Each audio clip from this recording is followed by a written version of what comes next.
Eu quero trazer uma palavra para você que está aqui na Quarta Slavec, a Escola de Líderes da Associação Vitória em Cristo. Você que está vendo por um DVD, ou você que está vendo pelo programa de TV. Eu vou pedir para você ficar com a sua Bíblia aberta em 2 Crônicas, capítulo 26. 2 Crônicas, capítulo 26. Eu vou fazer o seguinte, eu vou ler o versículo 5, e você fica com ela aberta. 2 Crônicas 26, 5. Porque deu-se a buscar a Deus nos dias de Zacarias, entendido nas visões de Deus, e nos dias em que buscou o Senhor, o que está dizendo aí? Deus o fez? Deus fez o quê? Eu quero trazer uma palavra sobre quando a bênção de Deus é jogada fora. É sobre isso que eu quero falar com vocês. Mas eu quero fazer aqui algumas conjecturas, né, com vocês. O texto diz que Uzias, um dos reis que mais tempo passou no trono. Na corrigida diz que ele passou 52 anos. Na NVI diz que ele passou 55. Mas é por aí. A controvérsia não é grande. Mas ele e Manassés foram os reis que mais tempo passaram no trono. Diz que quando ele buscou ao Senhor, Deus o fez prosperar. Então, uma primeira coisa aqui para a gente, bem prática, bem simples. Quais são as atitudes de quem busca a Deus? Parece óbvio, parece que a gente sabe mesmo. Mas eu queria lembrar você, né? Quem busca a Deus? Que atitudes são de quem busca a Deus? Primeiro, buscar a Deus parte do óbvio. O princípio, eu quero buscar decisão da minha vontade. Ninguém pode buscar Deus porque houve uma imposição de outro. Buscar a Deus é uma decisão da minha vontade. Segundo, buscar a Deus, quem busca alguma coisa é porque acredita que vai encontrar. Então, se você busca a Deus, você tem fé que vai encontrá-lo. Ninguém busca a Deus para não encontrar. Você busca a Deus porque você tem fé que vai encontrá-lo. Terceiro, que é importante, quem busca a Deus reconhece a soberania de Deus.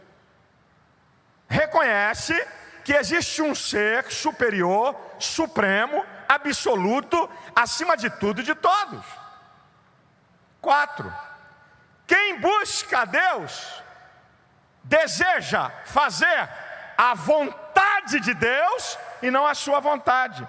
Por isso que o versículo 4 diz: e fez o que era reto aos olhos do Senhor.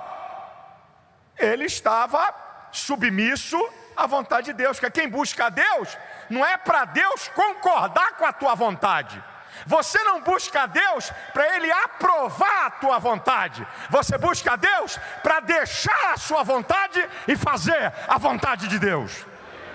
E quinto, quem busca a Deus, isso aqui é uma condição muito importante, tem que estar aberto ao novo de Deus, ao conhecimento de Deus. Esse negócio de pacote fechado, porque no princípio da nossa denominação, dá até arrepio. Porque quando esta igreja começou, porque antigamente Deus, se você buscar Deus, você tem que estar aberto. Porque Deus não é uma fonte esgotável, é inesgotável. E você vê, na NVI, é interessante o versículo. É um pouco diferente na versão da NVI, que quando diz que ele buscou a Deus e foi instruído. Está no versículo 5. Pela NVI diz assim: e buscou a Deus durante a vida de Zacarias, que o instruiu no temor de Deus. Se você busca Deus, você tem que estar aberto para aprender e para conhecer. Você não pode vir com essas regrinhas denominacionais e com essa axologia teológica. Porque teu bisavô aprendeu assim, e teu avô aprendeu assim também, e teu pai também.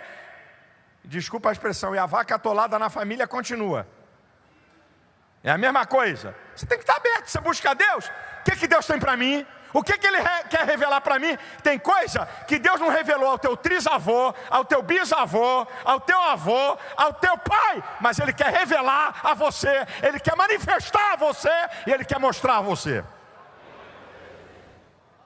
Eu acredito que aqui estão algumas coisas, algumas atitudes de quem busca a Deus. Agora é o seguinte, o texto diz que quando ele buscou a Deus, Deus o fez prosperar. Aqui é o segundo ponto que eu queria mostrar para você. Quais são os princípios que Deus utiliza para abençoar alguém? A Bíblia diz, o texto diz que Deus o fez prosperar. Quais os princípios que Deus utiliza, que você encontra na sua palavra, para que alguém seja abençoado, próspero? Então vamos a eles. Primeiro, soberania de Deus. Deus abençoa quem Ele quer e não deve satisfação para ninguém. Ok? 1 Reis capítulo 3, Salomão pediu sabedoria. E Deus disse, você pediu sabedoria? Eu quero te dar riqueza. Acabou o papo, eu dou e está encerrado. Primeira coisa que você tem que entender, Deus é soberano, irmão. Se Ele decidir abençoar alguém, está acabado. Ato da soberania de Deus. 2, vontade permissiva de Deus. A terra, ela é fértil. Então, vontade permissiva de Deus. Deus permite que ímpios, que pecadores prosperem. Ele entregou a terra. Por algum acaso, Bill Gates é membro de que igreja? Você sabe da igreja que ele é membro? Qual é, meu irmão? Está aí. Então, essa questão de prosperar, você tem que colocar no escopo da palavra. O que a palavra me diz? Então, prosperar, número 1, abençoar, ato da soberania de Deus. Segundo, vontade permissiva de Deus. Terceiro, marcas do seu caráter. O caráter de Deus. O Salmo 100 diz que Deus é bom. O Salmo 100 diz que Deus é bom. O Salmo 33, versículo 5 diz que a terra está cheia da bondade do Senhor. O Salmo 136, por 26 vezes diz: louvai ao Senhor, porque a sua benignidade dura para sempre.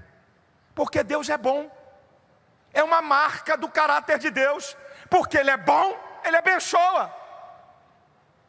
Porque Ele é bom. Quarto, porque uma pessoa pode prosperar e ser abençoada. Escute isso. Resposta de Deus às nossas atitudes. Sim, eu tenho dito, quando eu leio a Bíblia, que Deus reage muito mais às nossas atitudes do que propriamente age usando a soberania do seu poder. Deus reage muito mais às nossas atitudes do que propriamente age usando a soberania do seu poder. É um jeito de Deus. Você quer ver? Em Gênesis 6, versículo 8 e 9, diz que Noé achou graça aos olhos do Senhor. Aí vai explicar porque ele achou graça. Noé era um varão, um homem reto reto e justo em suas gerações e andava com Deus. Então, Deus disse, eu vou favorecer esse cara aí. Eu vou reagir ao que ele é. Em Daniel capítulo 1:8 diz que Daniel assentou no seu coração não se contaminar. No versículo 9, ação de Daniel, reação de Deus. E Deus deu a Daniel graça. Deus reage às nossas atitudes. Deus trabalha com esse princípio. Tiago 4:8 diz, chegai-vos a Deus e Ele chegará a vós. Nos dias, agora aqui os dias, nos dias que ele buscou ao Senhor, Deus o fez prosperar. Deus reagiu às atitudes dele. Em quinto lugar, uma pessoa para ser abençoada, uma pessoa para prosperar, obediência às leis de Deus. Obediência às leis de Deus. Hoje em dia fica falando muita gente aí de pastor Malafaia agora é da teologia da prosperidade. Pastor Malafaia mudou a teologia. É mesmo, meu filho? Está ouvindo o galo cantar e não sabe aonde? Está ouvindo o galo cantar e não sabe aonde? Porque você é da teologia do quê? Da miséria? Da desgraça? Ué, prosperidade é obediência às leis de Deus. O que é que diz o Salmo primeiro? Bem-aventurado o varão que não anda segundo o conselho dos ímpios, não se detém no caminho dos pecadores, nem se assenta na roda dos escarnecedores. Antes tem o seu prazer na lei do Senhor, e na sua lei medita de dia e de noite. Pois será como árvore plantada junto a ribeiros, que dá o seu fruto na estação própria, cujas folhas não caem, e tudo quanto fizer prosperará. Obediência à lei de Deus. O que é que diz o Salmo 112? Bem-aventurado o varão que teme ao Senhor e que em seus mandamentos tem grande prazer. A sua descendência será poderosa na terra. A geração do justo será abençoada. Fazenda e riqueza haverá na sua casa, e a sua justiça permanece para sempre. Olha lá, obediência à lei de Deus, meu irmão. Obedeça à lei de Deus que você vai prosperar. A terceira parte da minha mensagem. Primeiro, atitude de quem busca a Deus. Segundo, princípios de Deus para abençoar ou fazer alguém prosperar. Terceiro, características da bênção de Deus. Que seja profético. Eu não vou comentar não. Eu vou mostrar cada uma no texto. Por isso que eu pedi para você deixar a Bíblia aberta. Eu vou mostrar cada uma no texto. E eu quero que a minha palavra seja profética para você. É o meu desejo, você quer ou não? Eu vou te mostrar as 14 características que estão no texto. Ih, Jesus Cristo, 14 tópicos. Calma, irmão. O irmão já está apavorado. Já para imaginar, cada tópico leva 5 minutos. 70 minutos. Sangue de Jesus. Fica frio. Aqui está cheio de pastor e pregador. O cara já fez a conta. E se ele se empolgar num tópico, isso vai levar 80 minutos a 90. Vai levar nada. Eu não vou tecer comentários. Eu só vou te mostrar as 14 características. Sabe por quê? Para ninguém ficar com drama de que imitou a minha mensagem. Então você vai anotar as 14 e você depois constrói uma mensagem. Aí ninguém pegar mal para imitar pastor Silas. Não, eu vou te dizer os 14. E daí, meu filho, você melhora e bota para quebrar. Tá certo? O irmão ali já está com esboço para 2 meses. Já. Então, escuta aqui.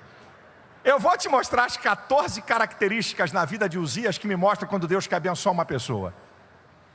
Cada uma, tá? Eu vou ler, vou dizer a característica, e quando eu disser, do jeito que você quiser, vai ficar por tua conta. Você dizer, eu recebo, me aposto, é para mim, ok? Tá combinado? Tá? Espera, eu vou ler e vou dizer qual a característica. Vamos lá. As 14 características da bênção de Deus que se manifesta na vida de Uzias. Versículo 6. Estamos em 2 Crônicas 26. Versículo 6. porque saiu e guerreou contra os filisteus, e quebrou o muro de Gate, o muro de Jabné, o muro de Asdod, e edificou cidades em Asdod, entre os filisteus. Aqui tem duas características. Quer receber? Abre a tua mão aí e segura. Quando Deus quer abençoar alguém, se prepare, seus inimigos são derrotados. Segunda característica que está no versículo 6. Recebe aí se você quiser, vai. Abre a mão aí, fecha, faz do jeito que você quer. Segunda característica, quando Deus quer abençoar alguém, você vai conquistar território do inimigo. Terceira característica está no versículo 7.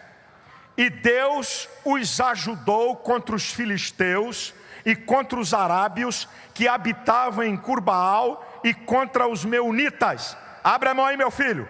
Terceira característica, essa aqui é boa, essa aqui é boa, essa aqui todo mundo quer. Quando Deus quer abençoar alguém, te prepare, uma ação direta de Deus em seu favor. Aqui, ó, Deus agiu diretamente na questão. Quarta característica, quarta e a quinta está no 8. E os amonitas deram presentes a Uzias. O seu renome foi espalhado até a entrada do Egito, porque se fortificou altamente. Aqui tem mais duas características, que é a quarta e a quinta. Quando Deus abençoa alguém, segura aí, meu filho, é para você. Você vai ter um nome de respeito. E a outra, você vai se tornar forte. Agora olha do versículo 9 a sexta. Também Uzias edificou torres em Jerusalém, a porta da esquina e a porta do vale, e aos ângulos e as fortificou. Abra a mão aí, meu filho. É quando Deus quer abençoar alguém. A tua casa será forte. Sétima característica está no 10. E essa aqui todo mundo quer, tem até campanha na igreja. Também edificou torres no deserto, cavou muitos poços, porque tinha muito gado, tanto nos vales como nas campinas, lavradores, vinhateiros, nos montes, nos campos férteis, porque era amigo da agricultura. Sétima característica da bênção de Deus. Pode abrir, filho, pode, vai. Tem crente aqui que não recebe nada, recebe uma pelo menos, meu irmão. Tem misericórdia. Quando Deus quer abençoar alguém, prosperidade material. Oitava, versículo 11 ao 13. Tinha também Uzias um exército de homens destros nas armas, que saíram à guerra, em tropas, segundo o número da lista feita por mão de Jeiel, chanceler, Maassés, oficial debaixo da mão de Ananias, um dos príncipes do rei. Todo o número dos chefes dos pais, varões valentes, era de 2.600, e debaixo das suas ordens havia um exército guerreiro de 307.500 homens, que faziam a guerra com força belicosa para ajudar o rei contra os inimigos. Então, meu filho, segura aí. Olha aqui que esse cara tinha. Olha o que Deus faz quando Deus quer abençoar alguém. É para você. Segura aí, pastor. Deus coloca uma multidão de gente para te ajudar. E olha aqui que está dentro do texto, em 9º lugar, versículo 13. Tem a ver com o que eu falei ontem aqui. Debaixo das suas ordens. Segura aí. Quando Deus quer abençoar alguém, Ele reveste esta pessoa de uma autoridade. Prepara aí que você vai receber a autoridade. Em 10º lugar, versículo 14... até a primeira parte do 15. E preparou-lhes Uzias para todo o exército, escudos, lanças, capacetes, couraças, arcos, até fundas para tirar pedras. Também fez em Jerusalém máquinas de invenção de engenheiros, que estivessem nas torres e nos cantos para tirarem flechas em grandes pedras. Então segura aí. 10º, quando Deus quer abençoar alguém, Ele concede a você estratégias que ninguém tem. Ninguém tinha equipamento para lançar pedras a grande distância, nem quantidade de flechas como Uzias. Só ele tinha isso. Te prepara, você vai ter alguma coisa que só você tem para ser estratégico rumo à vitória. Tá ligado, né, irmão? Segunda parte do versículo 15. E voou a sua fama até muito longe. Então, quando Deus quer abençoar alguém, você vai ser reconhecido por desconhecidos. Gente que você nem conhece vai falar de você. Está aqui no texto, meu irmão. Está aqui no texto. Não estou inventando nada. 12º. Porque foi maravilhosamente ajudado. Essa aqui é boa, essa aqui todo mundo gosta. Abra a mão aí, meu filho. Abra a mão aí. Quando Deus quer abençoar alguém, tipo, eu sou profeta, meu filho, não estou bicando aqui não. Você pensa que eu vim aqui para ver se faço gol? Para ver se eu agrado você? Alisar teu ego? Quando Deus quer abençoar alguém, essa pessoa recebe uma ajuda extraordinária, incomum da parte de Deus. Foi maravilhosamente ajudada, está no texto. 13º, só falta mais uma. 13º, até que se tornou forte. Isso aqui é importante. Tá lá, eu estou aqui no versículo de número 15. Estou mostrando as características da bênção de Deus sobre a vida de uma pessoa. Você sabe o que significa isso aqui? Quando Deus quer abençoar alguém, ai meu, tudo que é pastor quer isso. Eu já tomei posse dessa palavra umas 100 vezes. Até que se tornou forte. Quando Deus quer abençoar alguém, você se torna autossuficiente. Não precisa de nada, tenho tudo. É isso aqui, não precisava de nada. Tinha tudo. Tinha riqueza, tinha cidade forte, tinha exército poderoso, tinha tudo. Quando Deus quer abençoar. Isso acontece na nossa vida de vez em quando. Está sobrando, está nadando, né, irmão? Está nadando de braçada, né? Glória a Deus, né? Está sorrindo, né? Está faltando nada não, né? De vez em quando acontece na nossa vida quando Deus quer abençoar. E em 14º, que é muito importante.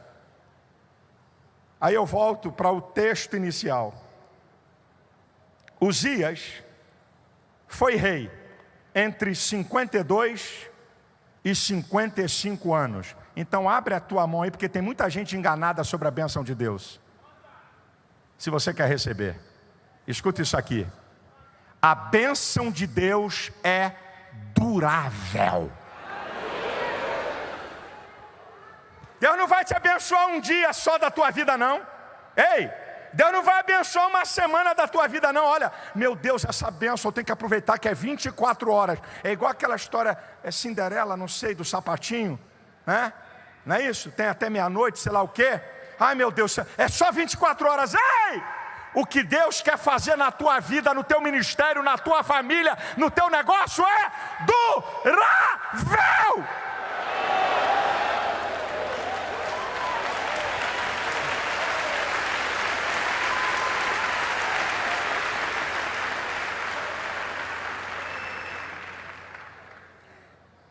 Agora vamos para o que interessa.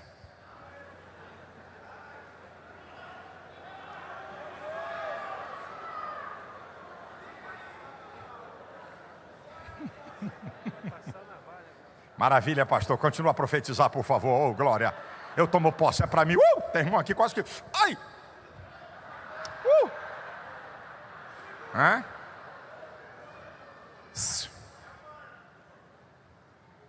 Como joga fora tudo isso?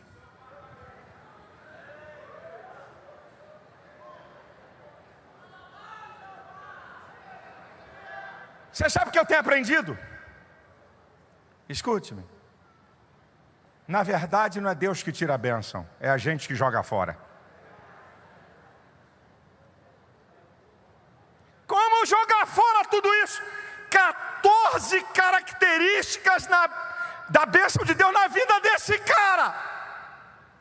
E ele joga fora tudo isso.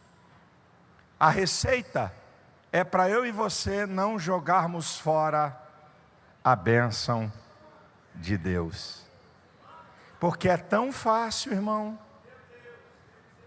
Eu já vi tanta gente grande no ministério e na vida. O cara leva 30 anos para chegar num nível. E com uma atitude, a casa cai. Joga tudo fora. 30 anos para construir o ministério. Escute, eu vou repetir o final. Escute isso. E voou a sua fama, final do versículo 15, até muito longe. Porque foi maravilhosamente ajudado. Quer dizer, Deus tratou com ele de forma excepcional e especial. Até que se tornou forte.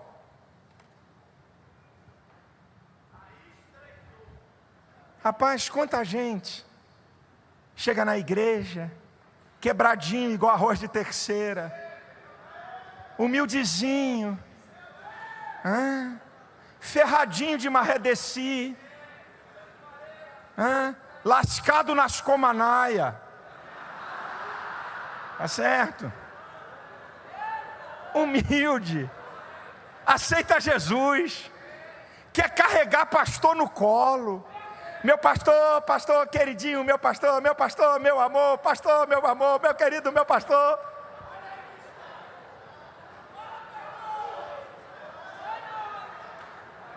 Meu pastor, pastorzinho, eu te amo, meu pastor. Aí o cara, pam, pam, pam, pam, pam, pam, pam. Para aquele pastor, eu te conheço de algum lugar.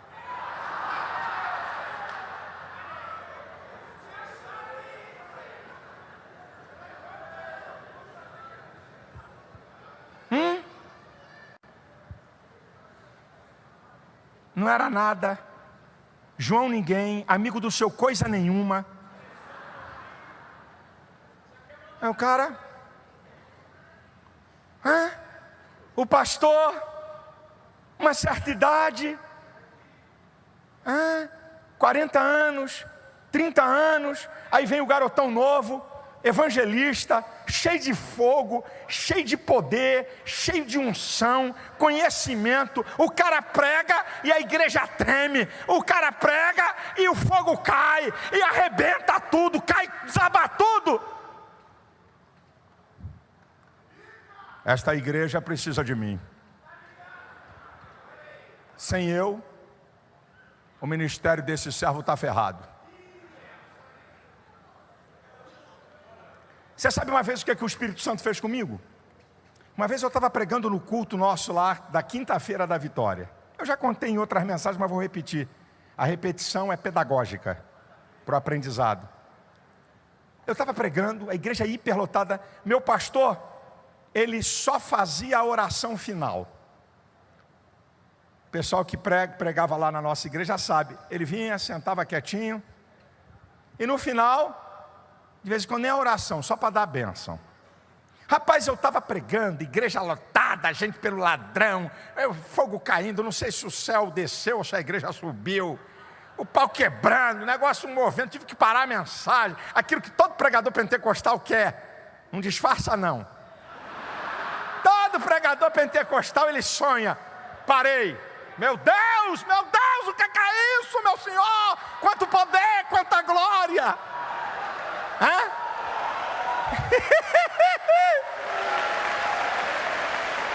Vem pra cá com besteira não, que eu não sou trouxa não. O cara tem que parar porque o fogo lambeu, arrebentou tudo. Eu estava nesse dia, não é todo dia não, é de vez em quando. Rapaz, eu estava que estava, o negócio estava quente demais. Eu disse, meu Deus, escuta, não podia acabar nem essa mensagem, meu Senhor, que glória, que poder. Aí eu tive que parar, o fogo caiu. Aí eu olhei, assim, ele sentava na lateral. Quando eu olhei para ele, assim, eu olhei, dei uma olhada e voltei. O Espírito Santo disse assim: o que está acontecendo com você é porque você está debaixo da autoridade dele.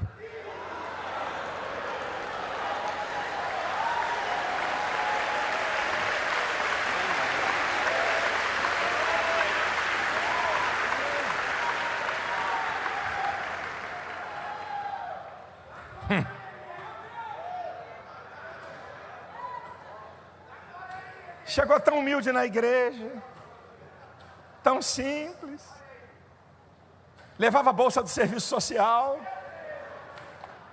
Porque aqui o meu dízimo, os irmãos entendem, né?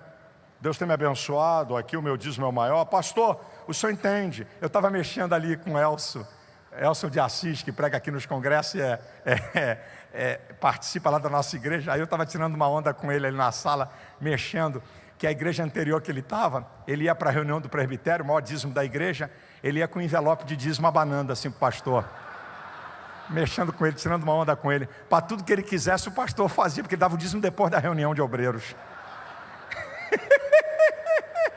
Não é isso que acontecia com ele, eu estava mexendo com ele, mas tem cara, sabe, pastor, olha, eu queria que fosse assim. Meu Deus, se eu não fizer, como é que vai ser? Meu Deus, tem tanta conta para pagar. E foi maravilhosamente ajudado, até que se tornou forte. Como é que se joga fora? Vamos para a Bíblia. Versículo 16. Mas havendo-se já fortificado, número 1, exaltou-se o seu coração. 2, até se corromper. 3, e transgrediu contra o Senhor seu Deus. Aqui está a queda de qualquer um. E havendo-se fortificado, exaltou o seu coração. A soberba tomou conta dele. Você já me ouviu falar? Você sabe por que Deus não suporta a soberba? Porque quando Deus vê um homem soberbo, lembra a Deus o diabo.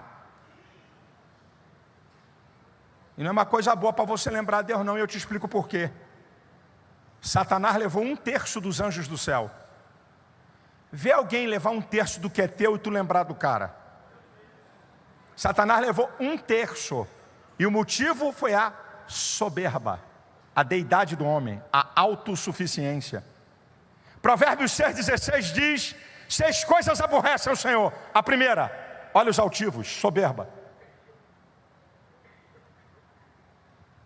A soberba reprova o homem. 2 Coríntios capítulo 10, versículo 17 e 18. Aquele que se gloriar, glorie-se no Senhor, porque não é aprovado aquele que a si mesmo se louva, mas sim aquele a quem Deus louva.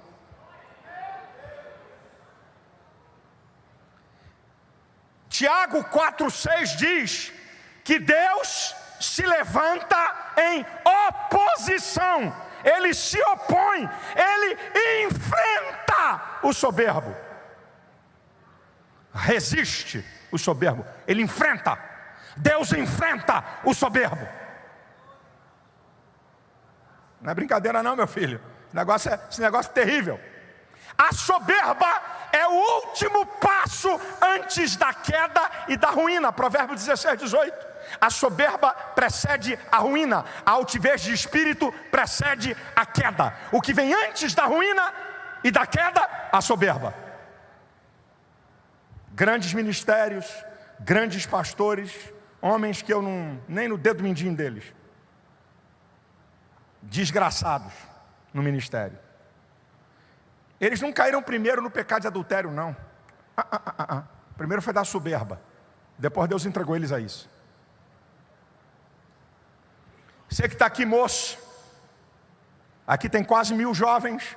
Você que tem uma vocação missionária, crava no teu coração, crava na tua mente. Nunca perca a sua dependência de Deus. Nunca, nunca, nunca seja autossuficiente. Por maior que seja teu negócio, por maior que seja o teu nome, por maior que seja o seu ministério. É como diz Jeremias 9, versículo 23. Não se glorie o sábio na sua sabedoria, não se glorie o forte na sua força, não se glorie o rico na sua riqueza, mas aquele que se gloriar, glorie-se nisto, em saber e conhecer que Deus é o Senhor. Não é à toa que Davi no Salmo 13, 19 diz: Senhor, não permita que a soberba domine meu coração, então serei sincero e ficarei livre de grande transgressão. A soberba não é uma transgressão qualquer não, é grande. A soberba é uma sinalização que você não precisa, não depende e que Deus para você é zero. E Deus sabe quem é a gente. Ele conhece a nossa estrutura e lembra-se que somos pó. Quem é o homem? É como um vento que passa e seu lugar não se acha mais. Deus sabe quem é a gente, por isso Deus não suporta a soberba. Por isso que Davi, meu irmão, não tem nada de graça na Bíblia, porque Deus achou o cara legal. Porque Davi é um homem segundo o coração de Deus, meu irmão. Não tem adorador na Bíblia como Davi. E adoração é prestar culto, reconhecer como Deus. Davi diz em 1 Crônicas 29, 11: Tua é, Senhor, a magnificência, a honra, o poder, a vitória e a majestade. Teu é tudo que há nos céus e na terra. Teu é, Senhor, o poder. Tu te exaltastes acima de todos como chefe. Riqueza e glória vêm diante de ti. Tu dominas sobre tudo. Na tua mão está o engrandecer e o dar força a tudo. A Deus seja a glória. Eu pergunto a você: você pode abrir a tua boca por um minuto para exaltar a Deus por tudo que você é, por tudo que você faz e por tudo que você tem? Eu vou te dar aí um minuto.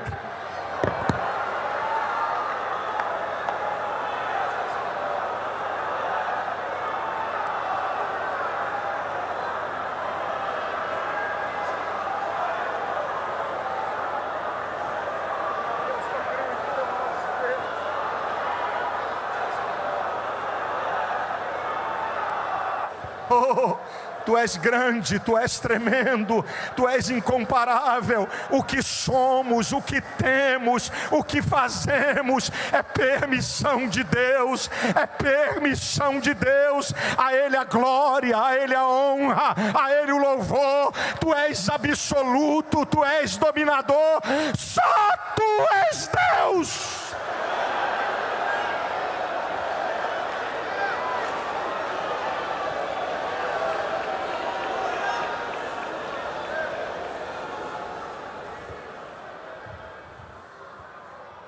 Agora olha a sequência. Exaltou o seu coração até se corromper. A soberba, essa palavra lá no original, sabe o que ela significa? Apodrecer por dentro.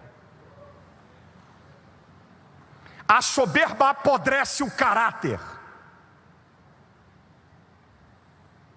A soberba apodrece a sua escala de crenças e valores. A soberba apodrece a sua submissão a Deus. Te torna podre por dentro.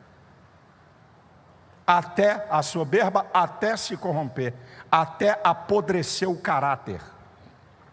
Agora escute, a soberba e o corromper podem ser abstratos. Você apodrece por dentro.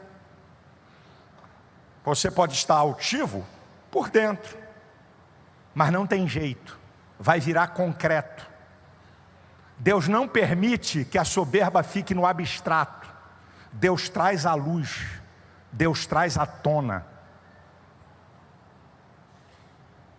Aí o texto diz: exaltou o seu coração, até se corromper e transgredir. Ato concreto. Todo mundo vê. Está aqui no texto. Por isso que muitos soberbos caem no adultério, porque tem que ser exposto. A gente não entende esse negócio. Por isso que muitos soberbos cometem loucuras. Vem à tona. Vem à tona. Aqui a soberba dele. Não fica escondida. Vai aparecer. Não vem com cara de humilde. Não vem com cara de bacana. Deus conhece o coração, vou te expor. Aqui é a transgressão dele. E transgrediu contra o Senhor, seu Deus, porque entrou no templo do Senhor para queimar incenso no altar de incenso. Pecado real. Ele era rei e não tinha autoridade de oferecer sacrifício, função do sacerdote. Uma atitude real de desobediência. Agora segura aí, não geme não.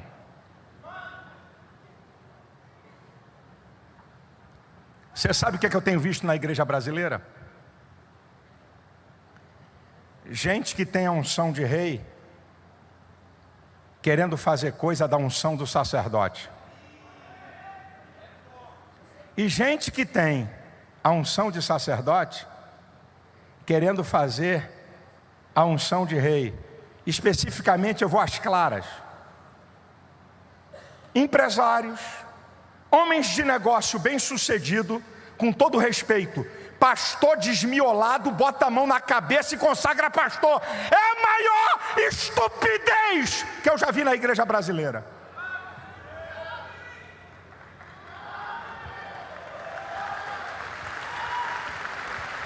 Para não perder o dízimo gordo, para não perder a oferta, vamos consagrá-lo a pastor.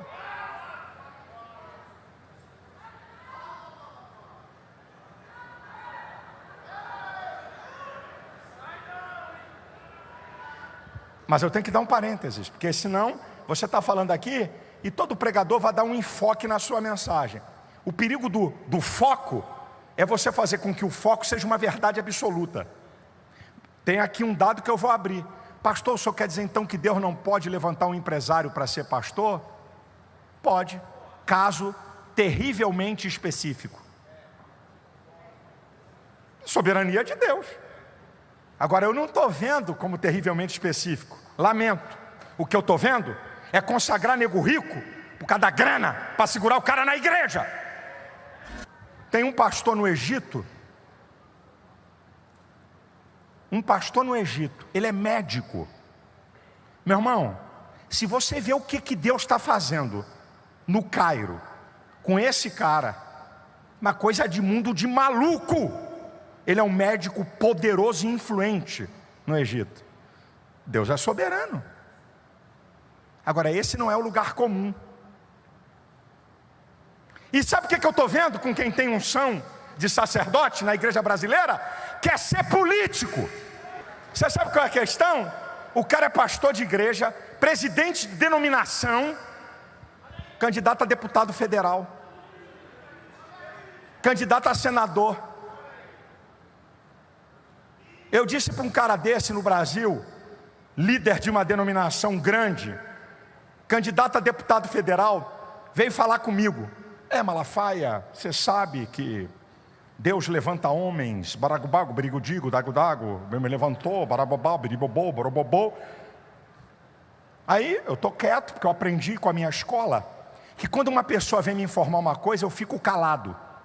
Não digo nada, pode ser a maior aberração. Quando ela vem me perguntar alguma coisa, então ela me dá o direito. E eu estou ouvindo o cara falando, não ia dizer nada. Aí ele abriu uma brecha. O que é que você acha? Eu falei, thank you, Jesus. Falei até em inglês que eu não conheço. Obrigado. Vai tomar uma lapada aqui que vai se arrepender pelo dia ter falado. Eu disse, o que é que eu acho? Primeiro, quem te chamou não vale nada, é muito ruim e você tem que trabalhar para os homens.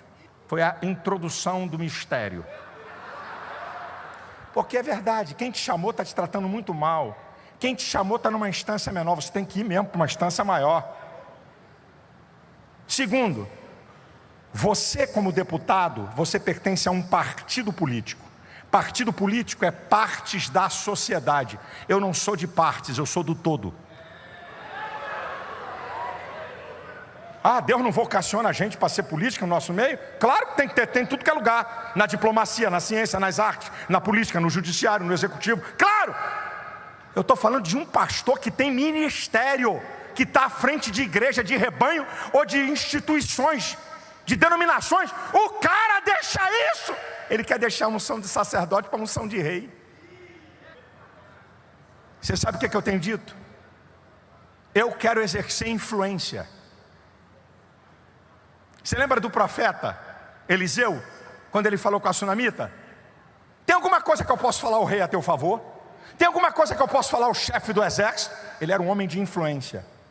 Eu quero influenciar. Ser não.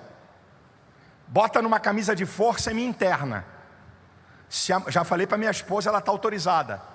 Se amanhã eu for candidato a algum cargo eletivo, pede para chamar, botar numa camisa de força, porque Deus não me chamou para isso. Agora, para influenciar, sim.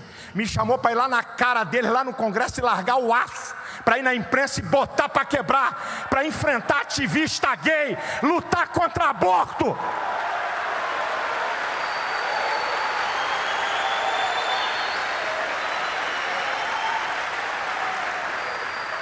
Deus me levantou assim: eu apoio fulano e já sei que o cara vai perder. Eu apoio gente que eu sei que vai perder a eleição. Não pensa que eu sou imbecil não, meu irmão. Eu aprendo com quem eu tenho amigos que conhecem de política. Eu aprendo com eles como é que se analisa uma pesquisa política. Eu não sei tudo não. Eu vou apoiar um cara sabendo que ele vai perder por princípios. Mas é aqui a minha posição. Por que eu estou apoiando ele? Porque ele tem esse e esse princípio. E o outro vai ganhar? Vai! Mas eu estou contra. E não estou nem preocupado, pastor. Aprenda isso. Muitas lideranças não gostam de se expor, porque eles pensam que estão numa partida de futebol, só querem ganhar. Eu não perco nada, meu irmão. Eu nunca perdi nada. Eu digo para vocês, e por favor entenda, eu estou querendo te ensinar isso aqui. Entenda. Eu já apoiei candidato a presidente, foi derrotado. Já apoiei candidato a governador, foi derrotado. Eu pergunto, qual é o pastor que é mais entrevistado hoje na imprensa brasileira? Era para ir para o lado do cara que venceu. Sabe por causa de quê? Posição. Pastor, e se as leis a favor dos homossexuais forem aprovadas, como é que o senhor fica? Sabe como é que eu fico? Daqui a 20, daqui a 30, daqui a 40 anos, uma geração vai dizer assim: teve uma meia dúzia de maluco que não se dobrou ao pecado e que marcaram uma posição nessa nação.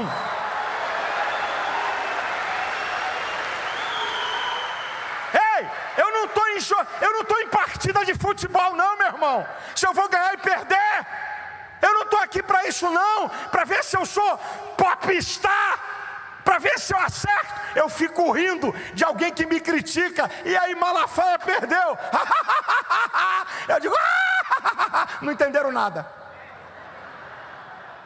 Qual é a unção que você tem? Escute, não ultrapasse o limite da unção que Deus te deu. Uzias, como rei, era o cara. Como sacerdote, era nada. Você, como sacerdote, é o cara. Como político, você é nada. Eu vou contar a história de um cara que deve estar aqui. Um empresário muito bem sucedido. Muito bem sucedido. Amigo do pastor e liberal com o reino. Trabalhador na igreja. Um grupo americano quis comprar 30% da empresa dele. 30. Só 30. Ofereceu 300 milhões de reais. Quanto é que valia a empresa dele? 1 bilhão. E você sabe, quando alguém te oferece, significa que você pode botar preço. Não foi ele que foi procurar o cara? Chega um grupo e diz assim: eu quero comprar parte da sua empresa. Eu te ofereço 300 milhões. Eu quero 500. Para você ver o nível do negócio. Aí o pastor, com medo de perder ele, ungiu o cara pastor. A primeira coisa que aconteceu é que ele passou a ser dividido. Sou pastor, sou empresário, sou pastor. Dedicado nas coisas que fazia, entregou a direção da empresa para membros da sua família e contratou um CEO, fera que comanda organizações, manager, um cara top, formado em Harvard, PhD, perequepê. Depois de um tempo, ele recebe uma notificação judicial. Membros da família dele com o perequepê, PDT, peripopê, por não sei o que, PhD, limparam a empresa dele. Limparam, quebraram a empresa dele. Ele veio conversar comigo chorando. Já me deu oferta grande.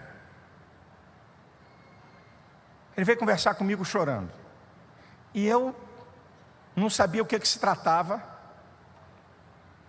Ele veio dizer das dificuldades. Quando ele começou a falar que estava em dificuldade, começou a chorar, eu pedi: o Espírito Santo me revela, para me dar uma palavra certa para esse homem. O Espírito Santo falou ao meu coração: diga a ele que ele tem unção de rei e não de sacerdote. Ele não tinha me contado isso que eu estou contando aqui, porque eu soube depois.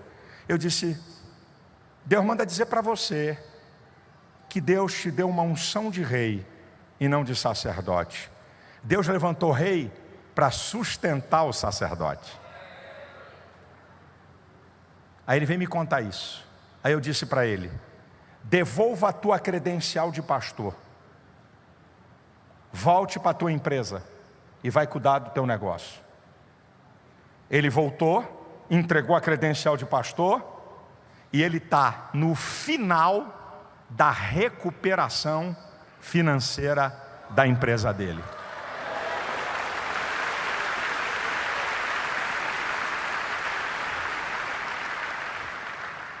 Colegas, consagre gente que Deus chamou para ser. Não consagre gente por prêmio. Querido, não deixe que nenhum pastor ponha a mão na tua cabeça para te consagrar se você tem unção de rei. Deus te levantou para sustentar o sacerdote. Deus te levantou para sustentar a obra de Deus. Eu estou na televisão, tudo isso aqui, tem um monte de gente com unção de rei. Um monte de gente com unção de rei. Senão não podia chegar até aqui. Agora escute. Olha o resultado do pecado. Olha o resultado da transgressão. Acompanha comigo o versículo 17 e 18. Porém o sacerdote Azarias entrou após ele, e com ele 80 sacerdotes do Senhor, varões valentes, e resistiram ao rei Uzias, e lhe disseram: a ti, Uzias, não compete queimar incenso perante o Senhor, mas aos sacerdotes filhos de Arão, que são consagrados para queimar incenso. Sai do santuário, porque transgredistes, e não será isto para ti honra da parte do Senhor teu Deus. Escute, versículo 19. Então Uzias se indignou e tinha um incensário na sua mão para queimar incenso. Indignando-se eles, pois, contra os sacerdotes, a lepra lhe saiu à testa, perante os sacerdotes na casa do Senhor, junto ao altar de incenso. Olha o que acontece com um camarada que entra no caminho do erro e do pecado. Está aqui nesses 3 textos. Não aceita a correção, não aceita conselho, e soberbo não suporta ser contrariado. Ele ficou indignado. Soberbo não suporta ser contrariado. Também não aceita conselho. Também não aceita. Aí o que vai acontecer com ele? Versículo 20. Então o sumo sacerdote Azarias olhou para ele, como também todos os sacerdotes, e eis que já estava leproso na sua testa, e apressuradamente o lançaram fora. e até ele mesmo se deu pressa a sair, visto que o Senhor o ferira. Assim ficou leproso o rei Uzias até o dia da sua morte, e morou por ser leproso numa casa separada, porque foi excluído da casa do Senhor, e Jotão seu filho tinha o cargo da casa do rei, julgando o povo da terra. Sabe o que acontece com ele? Ele perde o seu lugar diante de Deus e diante dos homens. Olha, forte, leproso, muita gente em sua volta, isolado, poder, ostracismo. Olha aqui o resultado. Aqui é o resultado. Não brinca não, querido. Não brinca não. Esse negócio aqui é muito sério. Não deixa a soberba mudar a estrada de vitória que Deus quer construir para a tua vida e para o teu ministério. Não pense que você é um homem bem-sucedido, que você vai ser bem-sucedido no ministério. Não pense que você é um big de um administrador, um cara que sabe tudo que você pega, prospera e arrebenta, que vai acontecer no reino. E não pense, porque você é pastor, que tudo que você vai fazer vai dar certo. Repito, fique no limite do que Deus te chamou, e aí eu vou abrir um pouquinho. Deus te chamou para ser pastor auxiliar, fique aí nesse limite. Não queira ser aquilo que Deus não te chamou para ser. Vou abrir a minha igreja, vai quebrar a cara e vai se arrebentar. Fique no limite que Deus chamou você. Deus te chamou para uma igreja local, não queira dizer que agora vai virar pastor nacional.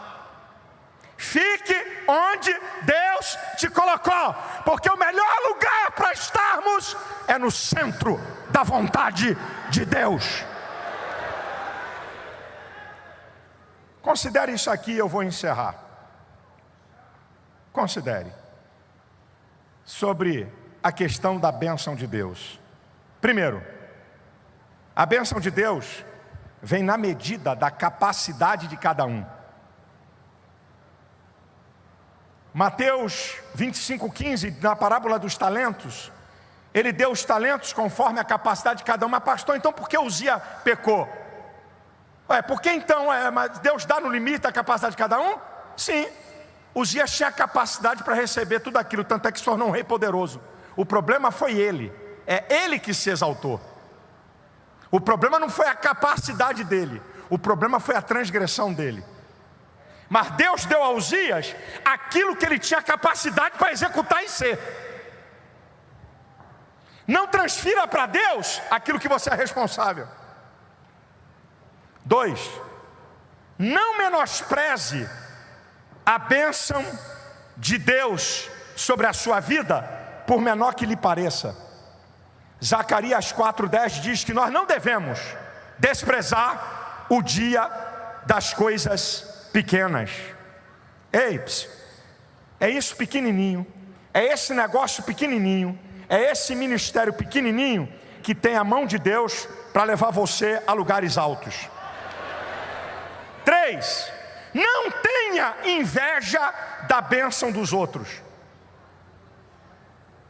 Para com essa mania de ser macaco de imitação, porque o ministério ali está tendo sucesso, vou fazer também, vai quebrar a cara. 4, não menospreze a bênção que Deus dá aos outros. E aí? O cara está todo alegre porque inaugurou um templo para 1000 pessoas. O cara inaugurou um templinho para 1000 pessoas, está todo alegre. Só porque você tem um templo para 10.000? Só porque você tem 200 igrejas para 1000 pessoas? Não menospreze a bênção que Deus dá aos outros, porque é Deus que dá. Você está mexendo com quem Deus deu, com quem deu a bênção, que é Deus. Escute, penúltimo lugar, grave isso.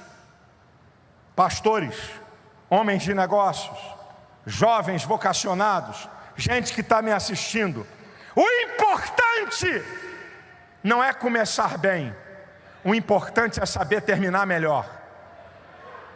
Você quer ver a diferença de Davi para Uzias?